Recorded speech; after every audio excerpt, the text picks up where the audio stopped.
Nous sommes le seul pays en Europe à avoir autant de communes, un paysage complètement émietté, dans lequel les décisions de permettre la construction, d'occupation des sols en quelque sorte, dépendaient de chaque commune pendant très longtemps. Or, il y a bien des années que les habitants s'exonèrent complètement des frontières communales, habitent ici et vont travailler ailleurs, et ça tous les jours.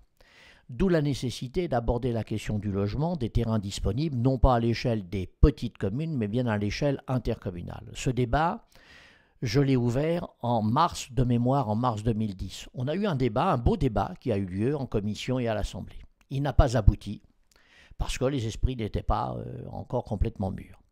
Et puis nous avons à nouveau eu ce débat sur le PLUI à l'Assemblée, dans le cadre de la loi Allure.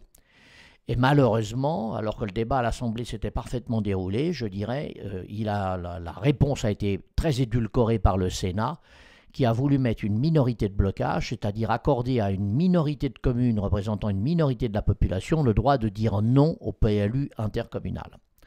Eh bien, je vous le dis très clairement, ce que la ministre de l'époque, Mme Duflot, avait appelé un plus grand respect des minorités, moi je l'appelle un moins grand respect des majorités.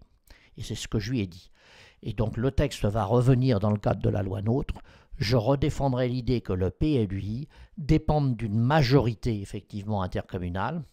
Je ne demande pas une majorité ordinaire, mais qu'au moins lorsque les 2 tiers de la population représentant la moitié des communes ou la moitié de la population avec les 2 tiers des communes le veulent, on puisse faire un PLU intercommunal. C'est indispensable pour avoir une meilleure organisation non seulement de l'implantation des logements, mais des transports et des services, si vous voulez, qu'utilise la population.